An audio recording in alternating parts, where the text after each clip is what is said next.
한 해 동안 주신 은혜를 감사합시다라고 이렇게 이야기를 하면 이런 생각이 드시는 분들도 있을 거예요. 그죠? 나는 올 한 해 나의 삶은 돌아보면 힘든 것밖에 없고 어려운 것밖에 없고 지금도 죽지 못해서 살고 있는데 무슨 감사를 하란 말인가, 이런 생각이 얼마든지 들 수 있잖아요. 인간이기 때문에. 그죠? 혹시라도 오늘 그런 생각이 조금이라도 드시는 분이 있으면 제가 시 한 편을 잘 낭송은 하지 못하고 읽어 드릴 텐데 누군가의 간절한 어떤 마음이 담겨 있는 이 시를 들어보시면서 여러분의 생각을 한번 정리해 보시기를 바랍니다. 걸을 수만 있다면 더 큰 복은 바라지 않겠습니다. 누군가는 지금 그렇게 간절히 기도합니다. 설 수만 있다면 더 큰 복은 바라지 않겠습니다. 누군가는 지금 그렇게 간절히 기도합니다. 들을 수만 있다면 더 큰 복은 바라지 않겠습니다.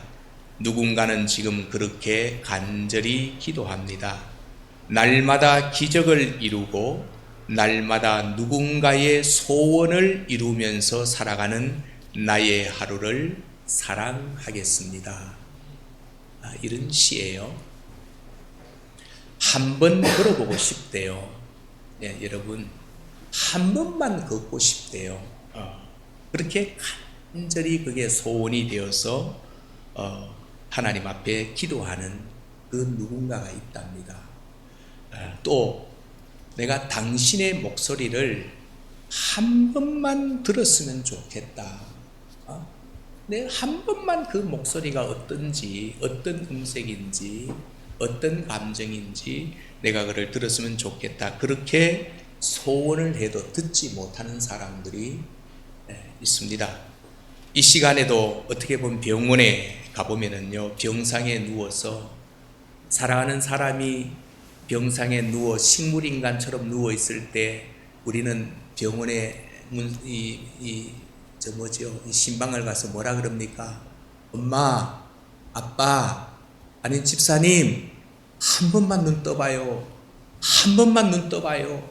이렇게 그렇게 한 번만 눈을 떠서 나를 바라보기를 원하는, 그런데도 불구하고 눈을 뜰 수 없는 그 누군가가 지금도 있다라는 겁니다.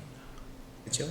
그런데 오늘 우리 저와 여러분들은 어떻습니까? 아침에 일어나 눈 뜰 수 있고 걸을 수 있고 설 수 있고 또 보고 싶은 거 마음껏 볼 수 있는 것이 우리의 일상인데, 지금도 누군가에게는 그것이 우리의 일상이 누군가에게는 평생의 소원일 수 있다라는 거예요. 평생의 소원이라. 이렇게 생각하면 하나님께서 우리에게 얼마나 많은 것들을 은혜로 주셨을까요? 그렇죠? 그러면 이것이 진짜 은혜로 생각되어지면 올 한 해 동안 저와 여러분들이 삶 속에서 힘들어했고 아파했고 또 너무도 짜증이 났고 너무도 원망스러웠고 그런 환경 앞에 우리가 감사하지 못할 이유가 한 개도 없다라는 거죠. 그것이 이루어지고 예를 들자면 내가 걸을 수 없게 되어버리고 들을 수 없게 되어버리고 그 다음에 또 내가 생명이 이 땅에 유지하지 않는다면 그 불평하고 원망하고 힘들어했던 그 환경이 이루어진들 무슨 소원이 있겠느냐는 겁니다. 정말 소중한 것은 오늘 내가 이렇게 여기에 듣고 말하고 서고 걷고 할 수 있는 모습으로 내가 있다라는 것, 이거를 진짜로 하나님 앞에 감사할 수 있는 저와 여러분이 될 수 있기를 주님의 이름으로 축복합니다. 아멘. 진짜 감사한 일이잖아, 그죠? 아멘. 감사하잖아요. 그런데 성경은 우리에게 감사하라라고 하는 말씀을 하실 때요, 이것보다 더 큰 깊은 의미가 있어요.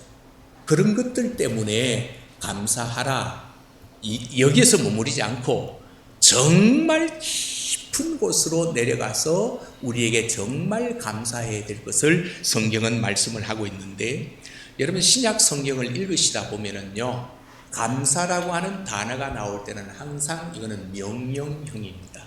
다시 말하면 감사는 해도 되고 안 해도 되는 그런 문법으로 된 게 아니고, 감사는 헬란 말로 전부 다가 감사해라, 해라, 해라 이렇게 명령을 하고 있거든요. 그 중에 대표적인 성경 구절이 어디에 나오는 거죠? 데살로니가전서 5장 16절에서 18절에 자 거기에 보면 항상 기뻐하라, 쉬지 말고 기도하라, 범사에 감사하라.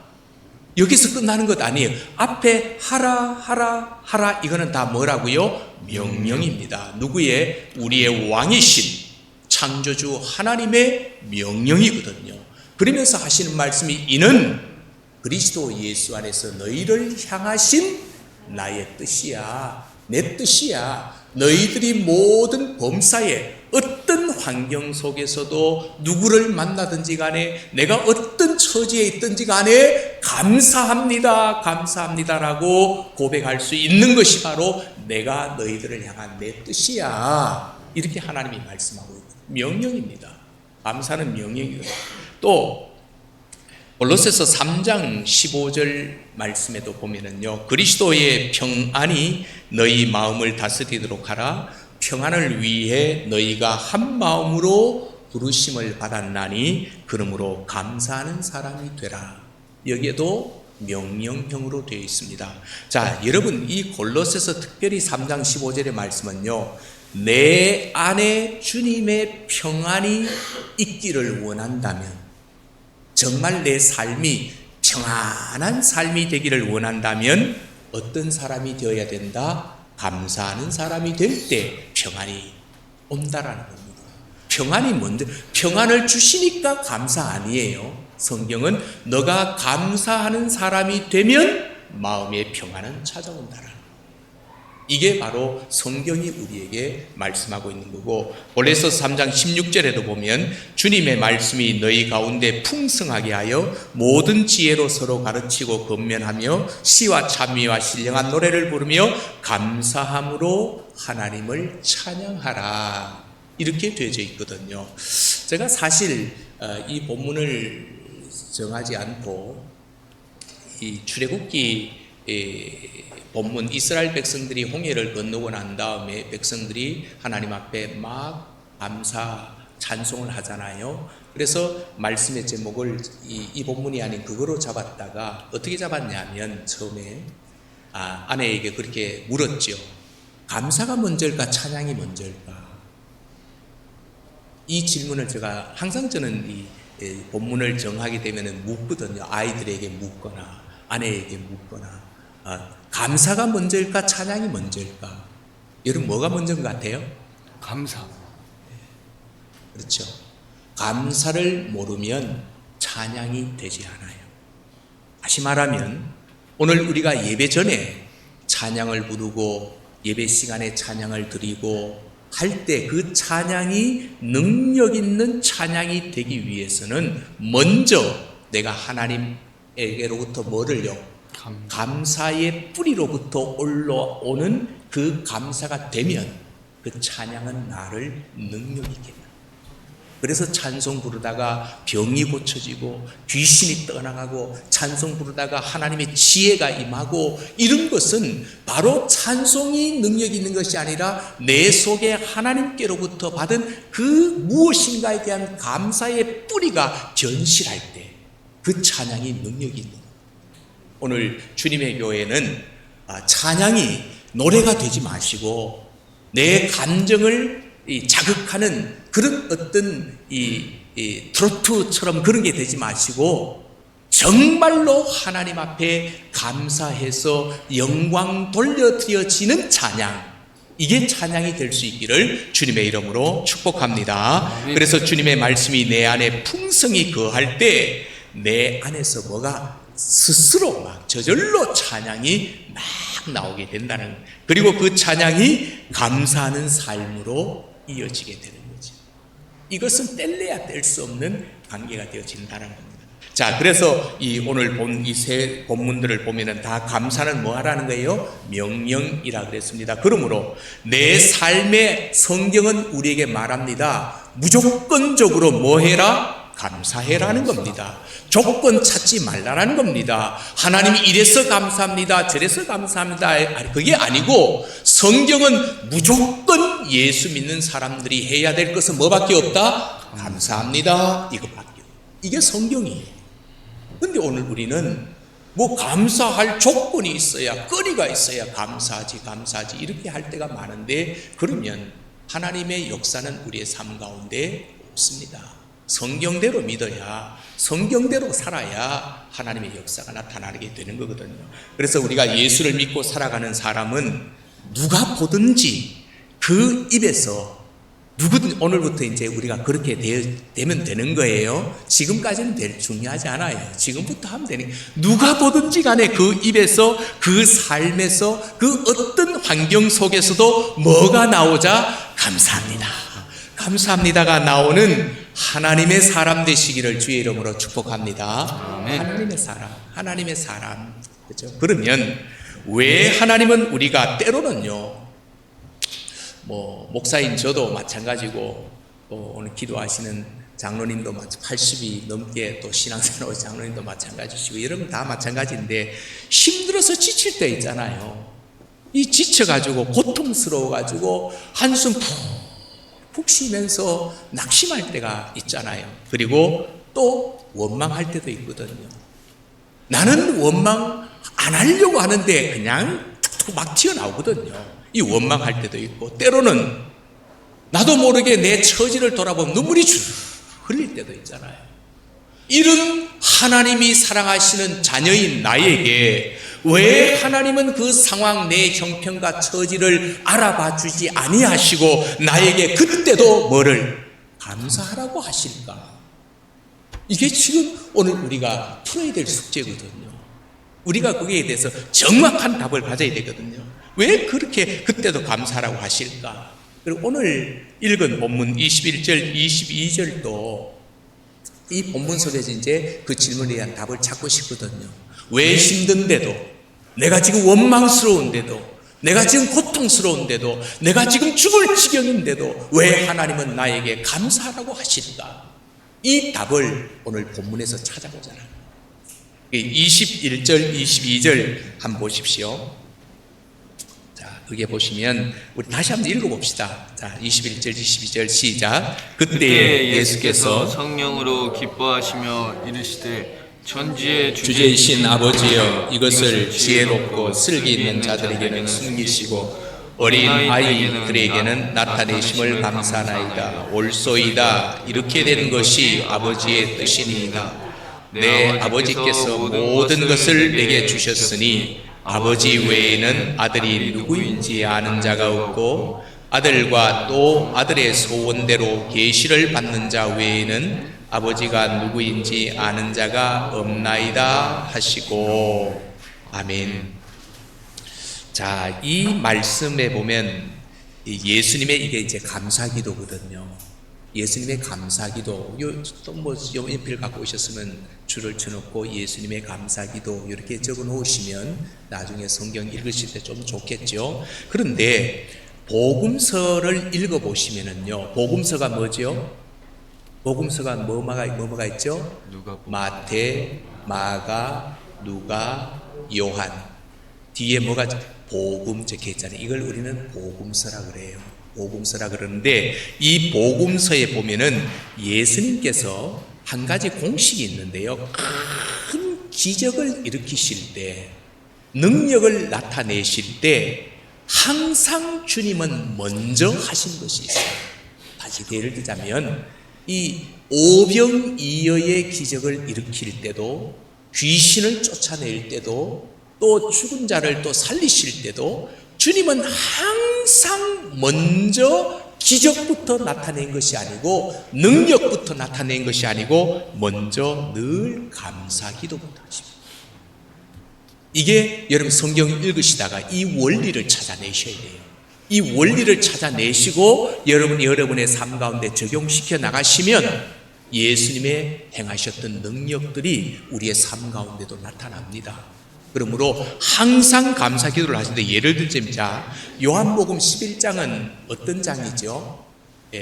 예수님께서 나사로를 살리시는 장이시잖아요. 이 나사로를 살리신 장면인데, 주님이 나사로의 무덤 앞에, 죽은 지 나흘이나 된 나사로의 무덤 앞에 딱 서서 나사로를 살리실 때 주님이 먼저 기도하십니다.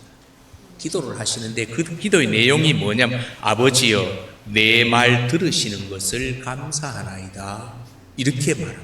아버지여 내 말을 들으시는 것을 감사하나이다 하고 나중에 갔어야 나사로야 나오너라, 이렇게 말합니다.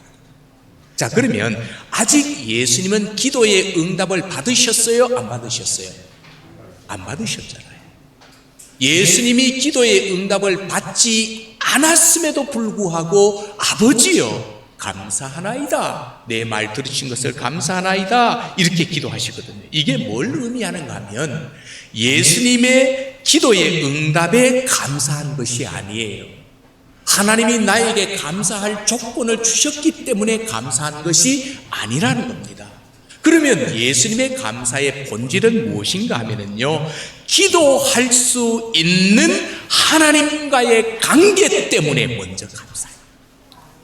여러분, 우리가 요한복음 1장 12절에서 영접하는 자, 곧 그 이름을 믿는 자들에게는 하나님의 자녀가 되는 권세를 주셨으니, 자, 우리에게는 하나님의 자녀의 권세가 있어요. 믿습니까? 아멘. 자, 나에게는 하나님의 자녀의 권세가 있다. 시작. 나에게는 하나님의 자녀의 권세가 있다. 아멘. 아멘. 예, 이거 잊어버리지 마십시오. 삶 속에서. 그럼 나에게는 하나님의 자녀의 권세가 있는데, 그 권세 중에 하나가 뭐냐? 권세, 많은 권세들 중에 한 개가 뭐냐면, 자녀이기 때문에 예수님의 이름으로 기도할 수 있는 특권이 있는 거예요. 응답은 나중이에요. 내가 자녀이기 때문에 예수님 이름으로 전능하신 창조주 하나님을 향하여 기도할 수 있는 권세가 내게 있는 거예요. 예수님은 그 자체를 뭐한다? 감사합니다. 내가 기도해서 들어준 것을 감사한 것이 아니고, 내가 아버지께 기도할 수 있는 이 자체를 놓고 아버지여 감사합니다, 이렇게 기도합니다. 오늘 저와 여러분들도 이제 좀 초보적인, 유아적인 그런 신앙생활이 아닌, 성경에서 예수님의 장성한 분량을 닮으라 그랬으니까, 예수님처럼 내가 힘들고 어렵고 원망스러운 일이 있을 때마다, 나에게 기적이 필요하고 능력이 필요할 때마다 그것을 놓고 기도하지 마시고, 하나님이 주신 열매, 선물을 놓고 기도하지 마시고, 내가 이 문제를 놓고 기도할 수 있는 하나님의 자녀인 것을 감사할 수 있기를 주의 이름으로 축복합니다. 아멘. 이걸 오늘 주님이 가르쳐 주신 거거든요. 그래서 보리떡 5개와 물고기 2마리로 5,000명을 먹이실 때도 주님은 아직 기적이 일어나지 않았어요. 손에는 남들에게 비웃을 수밖에 없는 이 물고기와 보리떡밖에 없는데, 결과를 가지고 감사한 것이 아니라, 예수님은 결과와 상관없이 주님은 뭘 하셨다? 감사의 기도를 드리셨다. 이게 예수님이 가르쳐 주셨다. 그러면 주님의 감사는 어떤 의미가 있는지 알아야 되잖아요. 그러면 주님의 이 감사, 아직 응답받은 것도 없고 아무런 결과도 없는데 주님은 왜 이렇게 감사를 하셨을까? 이거를 왜 우리에게 보여주실까? 여기에 대한 의미를 우리가 알아야 되는데, 누가복음 10장의 내용은 바로 그것을 우리에게 가르쳐주고 있는데, 오늘 본문의 말씀은 이런 거예요. 예수님이 70명의 전도대를 전도 현장으로 보내셨다 그랬습니다. 70명의 전도 보내셨고, 70명이 전도 갔다가 와서 전도 현장에서 일어났던 사건들을 예수님 앞에 흥분해가지고 막 들떠서 기분이 막 업돼가지고 보고하는 장면이 오늘 본문이거든요. 본문인데, 자, 17절을 먼저 한번 보십시오. 17절 읽어보겠습니다. 10장 17절. 자, 읽을 때 시작. 70인이 기뻐하며 돌아와 이르되, 주여 주의 이름이면 귀신들도 우리에게 항복하더이다.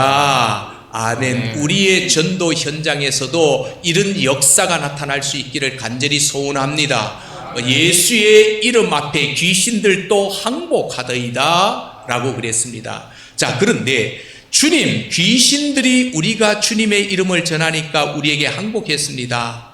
여러분, 우리 생각해 봅시다. 우리가 이제 전도 현장에 나갔습니다. 나가서 우리가 전도하는데 우리 앞에서 어둠의 세력들이, 이 사탄의 세력들이요, 전도를 막 가로막고 막 있는데 그들이 막 우리 앞에 콕콕 막 꼬꾸라져 버리는 거예요. 예를 들자면 우리가 많이 제가 경험했던 것 중에 하나는, 전도하다 보면은 이 앞에서 막 이 전도를 하지 못하도 별나게 전도한다, 뭐 어떻다 저렇다 하는 사람들이 말하다 벙어리가 돼버려요. 예를 들자면 벙어리가 돼버리고요, 막 우리 앞에서 막 광기를 부리고 막 하던 사람이 막 온순한 양처럼 막 무릎 꿇고 이런 일이 막 나타나게 되고, 귀신이 그다음 거품을 물고 귀신이 따라가는 이 장면이 막 나타나면 그 전도 현장이 얼마나 감격적이고 역동적이겠어요. 우리 흥분할까요? 흥분 안 할까요? 미친 듯이 흥분하는 거 아니겠어요? 흥분하잖아요. 생각만 해도 오늘 본문은요, 아주 기가 막힌 장면이에요. 오늘 우리 전도 현장에서 이런 게 일어나시면 좋겠어요. 저도요. 많이 나타나면 좋겠는데, 그래서 전도를 마치고 돌아와서 제자들이 흥분해가지고 막 보고를 하는 장면이 17절이거든요. 17절인데, 그때 예수님이 뭐라고 하시는가 하면 18절 함께 읽습니다. 18절. 자, 시작. 예수께서 이르시되 사탄이 하늘로부터 번개같이 떨어지는 것을 내가 보았노라. 아멘. 이 말씀의 뜻이 뭔가? 사탄이 하늘로부터 번개같이 떨어지는 것을 내가 보았다. 무슨 뜻일까요? 정확하게 주님은 우리의 모든 질문에 대한 대답은 어디서 찾아야 된다? 성경에서 찾아야 된다. 말씀이 아닌 인간의 어떤 논리적인 추상에서 말을 아무리 좋은 말 만들어내면 안 돼요. 성경이 그 질문에 대한 답을 주신 거 있는데, 앞에 9절로 넘어가 봅시다. 9절. 자, 9절 한번 읽어볼게요. 자, 시작. 거기 있는 병자들을 고치고 또 말하기를 하나님의 나라가 너희에게 가까이 왔다 하라. 10절. 어느 동네에 들어가든지 너희를 영접하지 아니하거든 그 거리로 나와서 말하되, 그 다음에 쭉 뭐 이렇게 되어 있는 건데, 자, 여기 한번 보십시오. 9절에 이렇게 말을 하고 있습니다. 거기 있는 병자들을 고치고 또 말하기를 하나님의 나라가 너희에게 가까이 왔다. 이렇게 지금 말씀하고 있거든요. 다시 말하면 병자가 고쳐지고 귀신이 쫓겨나가고 이런 현상이 나타나거들랑 지금 여기에 뭐가 임했다? 하나님의 나라가 임하는 증거이다. 증거이다. 주님이 그렇게 말씀하셨거든요. 자, 그래서 복음서를 우리가 읽어보면 예수님께서 가시는 곳곳마다 병을 고치시지만 귀신들이 예수님 앞에 떨고 있는 장면이 있어요. 그 다음에 귀신이 떠나가는 장면도 소개하고요, 귀신 들린 자를 고치시는 장면이 자주 나오는데, 이것이 보실 때 나도 이 귀신 고쳐 축사의 능력을 기도해야 되겠구나. 나도 병 고치는 능력을 하나님 앞에 기도해야 되겠구나. 이렇게 하시면 안 된다는 거예요. 이런 장면이 나오시거들랑 세상에 권세 잡고 있던 누가? 마귀가. 이 세상 공중 권세를 잡고 있던 이 마귀가 하늘 권세를 가지시고 이 땅에 하나님의 나라를 선포하러 누가? 예수님이 오시니까 두렵고 떨고 항복하고 물러가는 이 장면, 이게 바로 18절이에요. 세상 권세를 잡은 사탄의 세력들이 이 하늘의 권세를 가지고 이 땅에 이 복음을, 하나님 나라를 선포하러 예수님이 오시니까 저들은 뭐 할 수밖에 없다? 두려워 떠날 수밖에 없다. 물러갈 수밖에 없구나. 자, 이런 내용을 우리가 볼 수 있어요. 그 다음에 또 하나 20절 말씀을 한번 봅시다. 20절 함께 읽을게요. 시작. 그러나 귀신들이 너희에게 항복하는 것으로 기뻐하지 말고 너희 이름이 하늘에 기록된 것으로 기뻐하라 하시니라. 아멘. 자, 70명의 전도대가 돌아와서 보고를 흥분하면서 막 자축하면서 예수님 있잖아요. 막 우리가 예수님의 이름을 가지고 막 전했더니 귀신들이 항복했습니다 하고 막 이렇게 하니까 너 그것 때문에 기뻐하지 말고 주님이 이제 오늘 감사의 뿌리를 말씀하십니다. 너희 이름이 하늘에 기록된 것을 기뻐하라. 너희 이름이 하늘에 기록된 것을 기뻐하라. 이게 말씀을 하시는데, 그러면 왜 주님이 이런 말씀하신지 이 말씀의 의미가 뭔지를 알아야 되잖아요. 지금 어떻게 보면은 이 문맥상이요 그렇게 뭐 맞지 않아요. 제자들은 이미 예수님의 제자가 되었고 그 다음에 복음을 전하러 나갔는데 예수님의 이름 앞에 귀신이 떠나갔고 이런 것을 기뻐하는 것을 오히려 야 동료에 칭찬해주고 막 이렇게 해야 나중에 전도하러 들어갈 것 아니에요. 그런데 오히려 물을 맥에 뿌린다. 야 그걸 놓고 기뻐하지 말고 너 이름이 하늘에 기록된 것으로 기뻐해. 그게 진짜 기뻐할 거야. 이렇게 말씀하십니다. 자, 이 의미를 우리가 알아야 되는데 이 의미가 오늘 본문에 기록된 배경을 알아야지만 예수님이 이 말씀하신 의미를 알고 있거든요. 배경이 뭐냐면 예수님이 누가복음 9장에 보시면 앞에 장이에요. 9장에 보시면 12제자를 전도 현장으로 파송하는 내용이 나옵니다. 그리고 10장에서는 70인의 전도대를 파송하는 내용이거든요. 12제자를 파송하는 것과 70명의 전도대를 파송하는 의미는 완전히 다른 겁니다. 나중에 이제 우리가 오후 예배 시간에 성경 공부를 할 때 신약으로는 공부할 때 상세하게 얘기를 하겠지만 누가복음 9장에서 12제자를 파송할 때의 이 시점, 언제 12제자를 파송하시는가 하면 예수님의 갈릴리 사역이 끝나는 시점입니다. 다시 말하면 예수님의 공생의 사역이 끝나는 시점에 12제자를 파송해요. 끝나는 시점. 그리고 그러고 난 다음에 이제 이 갈릴리 사역이 끝나고 지금은 10장에 와서 70명의 전도대를 파송할 때는 언제인가 하면은 자, 갈릴리 사역이 끝났으면 예수님의 다음 사역은 뭐예요? 예수님의 공생의 3년의 사역의 대부분을 가버나움과 갈릴리에서 보내시거든요. 여기에서 보내시고 이제 모든 사역이 거의 막바지 다 3년의 사역이 끝나고 이제 남은 예수님 마지막 사역은 뭐지요? 십자가 사역. 그러면 십자가를 사역을 감당하시기 위해서 예수님 어디 가셔야 되죠? 지금은 저 북쪽에, 갈릴리는 저 북쪽에 있잖아요. 지도 외우시라 그랬잖아요. 자, 여기에 갈릴리, 요단강, 사해, 지중해라고 하면 이 중간을 딱 갈라서 저 위쪽 요단강, 이 갈릴리 바다 주변이 갈릴리 지역, 가버나움 지역, 이 위쪽이 예루살렘이거든요. 그럼 예수님의 모든 대부분의 사역은 북쪽에서 대부분이 이렇게 이루어지다가 마지막 사역이 끝나면서 이제 십자가 사역을 하려고 어디로 가신다? 예루살렘으로 십자가를 지러 가셔야 되는데 이때 누구를 파송하셨냐면 예수님이요. 바로 가시기 위해서 성경에 보면은 내가 예루살렘으로 올라가시기로 굳게 결심했다. 갈릴리 사역이 이제 끝났다. 그럼 여기서 내 사역 끝이야. 내가 이제 예루살렘으로 올라가야 되는데 내가 굳게 결심을 했다. 이렇게 결심을 하시고 난 다음에 첫 번째 한 일이 70명 제자를 파송합니다.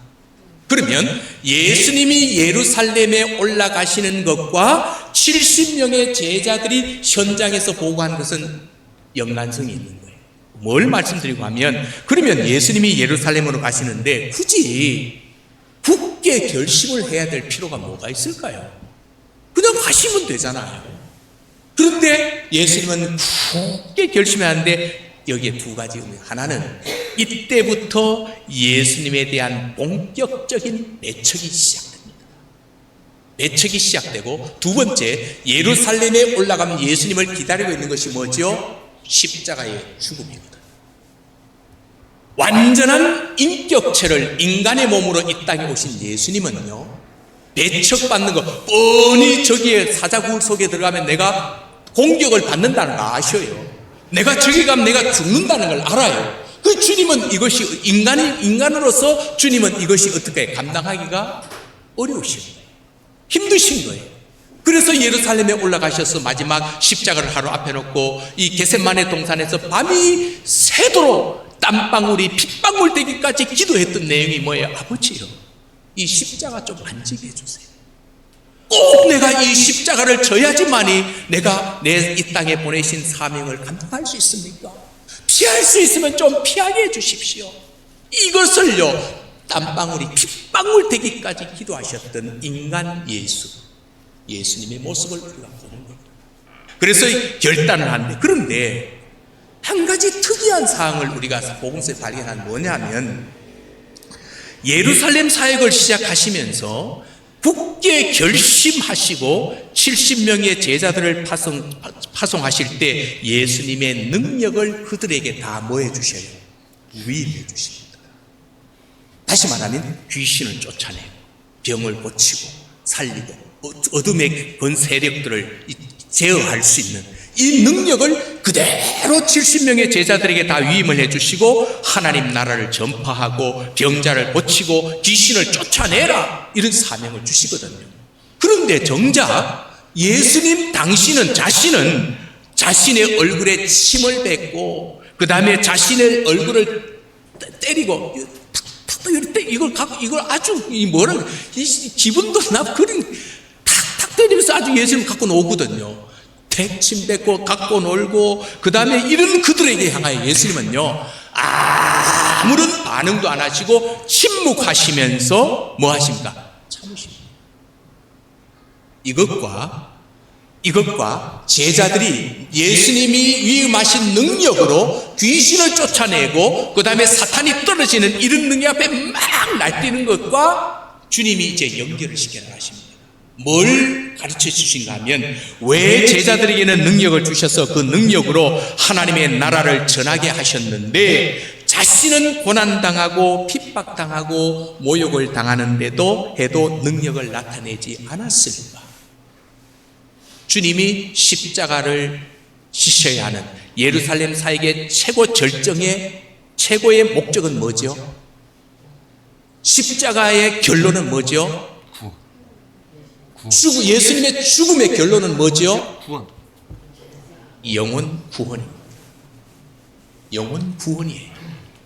자, 다시 말하면 예수님은요, 능력이 사람을 구원하는 것이 아니다라는 것을 말씀합니다. 병 고치는 것이 사람 구원하는 것 아니야. 귀신 쫓아내는 것 사람 구원하는 것 아니야. 그러면서 자기가 오히려 그 모든 능력을 뭐 해버려요? 숨겨버리죠. 절제하죠. 그리고 자기가 스스로 십자가 위에 죽으십니다. 아하, 구원은 능력으로 이루어지는 것이 아니구나. 이런 것이 나타난다고 해서 거기에 구원이 있는 것 아니구나. 여러분, 은사 집회 뭐 이런 거 좋아하지 말아야 될 이유가 그거 나타난다고 해서 거기에 구원이 있는 것 아니에요. 예수님 지금 그걸 말씀하시는 거예요. 지금도 특히 대구 지역에 가면은 지금도 무슨 은사 해가지고 뭐 엉뚱한 뭐 두드러 패기도 하고, 저도 대한수도에 가니까 막 두드러 패가지고 막 귀신 쫓아낸다고 막 하는 이런 데가 많거든요. 그거 구원과 아무 상관없어요, 여러분. 예수님이 오늘 본문을 통해서 그거 말씀하시는 거예요. 우리는 교회가 사람이 많아지고 또 재정이 튼튼하고 또 막 커지면 힘 있는 교회, 이야, 목회 정말 잘한 이렇게 생각하잖아요. 그래야 사람들에게 인정받거든요. 여기에 많은 유혹이 있거든요. 그런데 여러분, 교회 사명이 무엇이죠? 영혼 구원. 구원이잖아요. 영혼 구원이잖아요. 그러면 사람이 많이 모인다고 해서 구원이 이루어지나요? 아니요. 아니잖아요. 재정이 많다고 해서 구원이 이루어지나요? 그것도 아니잖아요. 그러면 구원은 어떻게 이루어지는가? 오늘 주님이 그걸 말씀해 주십니다. 구원은요, 예수님이 자신을 핍박하는 자들에게 능력을 숨기고 언제 이루어졌다? 스스로 십자가를 지고 죽으셨을 때. 십자가를 지고 죽으셨을 때 세상의 구원이 이루어지는 거예요. 이게 구원의 비밀이거든요. 그러면 오늘 저와 여러분이 가정구원을 놓고 기도하잖아요. 가정구원. 어떻습니까? 기도 이미 다 구원 받으셨어요? 저는 많이 기도하고 있습니다. 왜냐하면 이렇게 성경을 공부하면 공부할수록 우리는 구원 받았다고 흉내내고 있지 구원 받지 못한 모습들이 너무 많거든요. 그래서 이거는 아닌 거잖아요. 진짜 구원에 이르도록 해야 되는데, 그러면 우리 가정이 구원을 얻으려면 먼저 믿은 내가 뭐 해야 돼요? 죽어야 돼요. 여기서 죽는다라는 의미는 몇 가지 의미가 있어요. 첫 번째, 죽기 위해서는 내가 뭘 해야 되는 거죠? 예수 그리스도의 십자가의 사역들을 받아들여야 돼요. 믿어야 돼요. 그게 믿어져야 되거든요. 그리고 믿어지니까, 그래, 내가 구원을 위해서라면 내가 이것도 참지. 내가 죽어야지. 이렇게 할 수가 있는 거예요. 이게 전제되지면 안 된다는 거예요. 그래서 먼저 내가 믿은 내가, 신앙이 있는 내가 먼저 가정에서 먼저 죽어야 가정 구원이 이루어져요. 그 다음에 교회 공동체가 그러면 사람이 많아진다고 해서 구원이 이루어지는 것이 아니고, 재정이 풍성하다고 해서 구원이 이루어지는 것이 아니고, 먼저 믿은 내가, 신앙이 있는 내가, 오래된 내가 주장하지 말고 내가 먼저 죽어야 교회 공동체의 구원의 역사가 나타나게 된다라고 하는 것입니다. 오늘 우리가 교회를 만들어 가야 되는 교회를 지어가야 되는 교회가 어떤 교회인가를 우리는 정확하게 아시고, 이런 교회를 만들어 가야 돼요. 이런 교회. 제가 말씀드렸잖아요. 우리 작은 숫자만큼이라도 철저하게 이 구원의 비밀을 바로 한 명이라도 빠지지 말고 다 깨닫고, 그리고 전도되어질 때 우리에게 통해서 나가는 이 영향력이 그들을 뭐 할 수 있다? 삼킬 수 있지. 내가 잘못되었는데 새로운 사람 자꾸 오면 어떻게 될까요? 잘못된 것 가르친단 말이에요. 잘못된 영향을 준단 말이에요. 그래서 우리가 이 전도 여행을 아내랑 함께 갔던 적이, 일주일 동안 갔던 적이 있었거든요. 그런데 어떤 지역에 가서 그게 아마 충청도 어느 지역인 것 같은데, 그런데 우리 교회는 전도하지 않습니다. 목사님의 부임한 지 2년 되셨는데 2년 동안 우리 교회 담임 목사님의 목회 방침은 전도하지 않습니다 했어요. 왜? 나중에 뭐 이런 교회가 다 있노 그랬거든요. 근데 나중에 들어보니까 이유가 있는 거예요. 이 교회는 그동안 싸움박질을 해가지고 막 엉망이 된 교회에 목사님 부임해서 이제 그걸 하회를 지금 시키고 있는 과정 속에 있었던 거예요. 그런데 아직도 화해가 되지 않고 서로 싸움박질하고 있는데, 전도해가지고 새로운 신자가 들어와서 그 모습을 바라보면 이게 되겠느냐는 겁니다. 그래서 먼저 우선순위는 우리가 그리스도 안에서 하나 되는, 용서하는 거다, 서로 포용하는 거다, 이해하는 거다, 사랑하는 거다. 그리고 난 다음에 하나님이 들어왔을 때 그들을 하나하나 해나간 것이, 그게 더 오히려 효과적인 전도의 하나의 패턴이다, 그렇게 말씀하시더라고요. 사랑하는 성도 여러분, 오늘 함께 그런 내용을 나누고 싶은 것이 바로 그겁니다. 그래서 예수님이 이 구원의 진짜 비밀을 모르고 능력이 나타난 것을 가지고 기뻐하고 들떠있는, 그리고 난 다음에 마치 다 이룬 것처럼 착각하고 있는 제자들에게, 귀신이 너희 앞에 항복하는 것으로 기뻐하지 말고 너희의 이름이 하늘에 기록된 것으로 기뻐하라. 진짜 감사해야 될 것이 뭔가를 가르쳐주고 있는 거거든요. 여러분, 귀신들이 항복하고 병자가 낫는다고 해서 구원이 이루어지는 것이 아닌데, 제자들이 주님이 주신 능력에 취해가지고 우리가 가지고 있는 이 능력 앞에 귀신들이 막 항복했다 이렇게 말하면서 마치 그 능력이 세상을 구원할 것이라고 착각 속에 들떠 있었던 것이거든요. 그런데 주님은 그 능력은 사라질 때가 있다 그러십니다. 진짜 제자들에게 그 능력이 사라졌잖아요. 언제였죠? 예수님이 변화산산에 올라가셨을 때 밑에 귀신 들린 자를 아버지가 데리고 오니까 아무리 기도해도 이제는 귀신 나가지를 않는 거예요. 안 나가는 거예요. 이거는 유한한 겁니다. 능력은 사라질 때가 있습니다. 떠나갈 때가 있습니다. 그래서 오늘 성경 말씀을 통해서 주님은 추수감사주의를 보내고 있는 우리들에게 무엇을 감사해야 하는지를 말씀하고 있는데, 주님이 우리에게 은혜 주셔서 많은 것을 우리가 누리고 있습니다. 정말 저는 돌아보면은요, 정말 너무도 많은 것을 누리는 것 같아요. 그러면 그것을 뭐 해야 돼요? 감사해야 되죠. 감사해야 되는데, 정말로 감사해야 되는 것이 무엇인가를 말씀하고 있는데, 뭐라고요? 20절에 너희 이름이 하늘에 기록된 것으로 감사하라.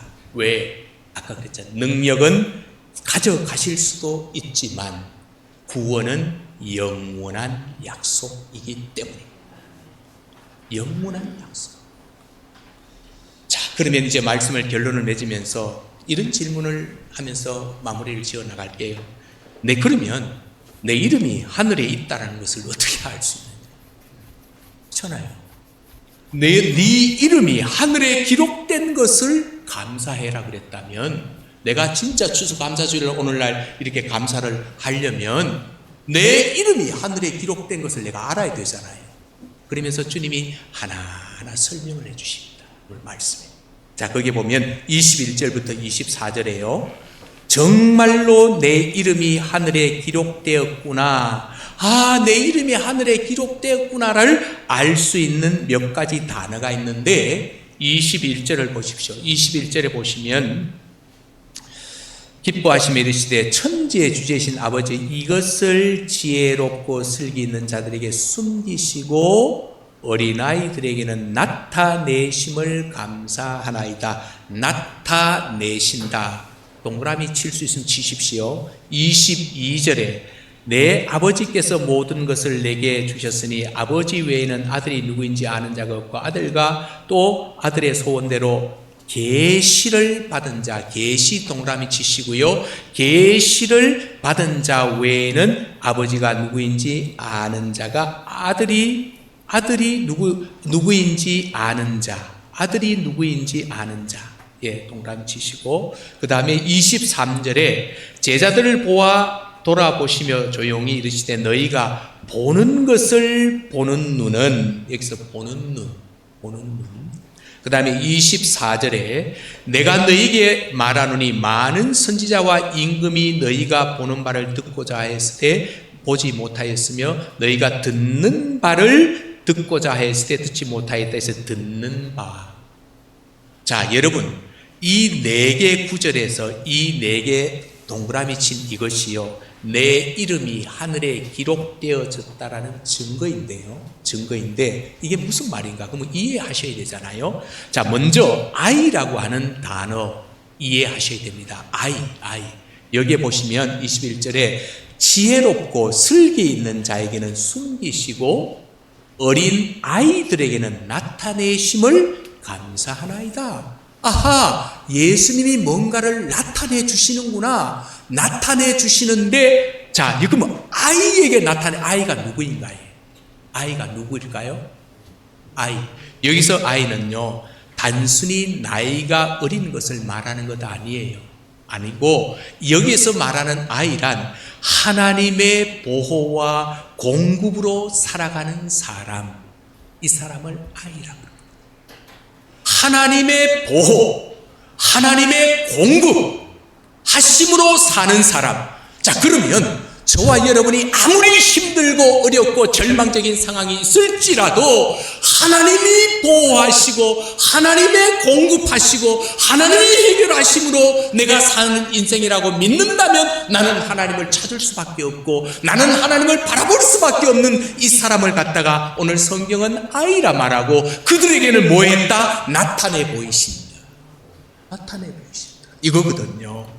자, 그리고 하나님의 계시가 바로 이 아이에게 나타나고 스스로 지혜로운 자에게는 뭐 했다? 숨겨졌다. 그러면 이 말은 예수 그리스도가 누구인지 깨닫는 것은, 여기서 계시라고 하는 것은 내가 예수님의, 우리 아까 십자가에 죽으심 그랬잖아. 십자가사에 예수님이 십자가에 죽으시고 3일 만에 부활하시고 또 이 땅에 재림하심으로 우리가 이 사실을 믿음으로 구원을 얻게 된다라고 하는 이 놀라운 영적 진리를 우리로 하여금 나타내 보여서 이야 그렇구나 확인하면서 나로 받아들일 수 있도록 하는 사람은 누구다? 하나님의 공급과 하나님의 뭐를요? 보호로 살아가는 사람에게는 그게 계시되어진다, 보여진다라는 거예요.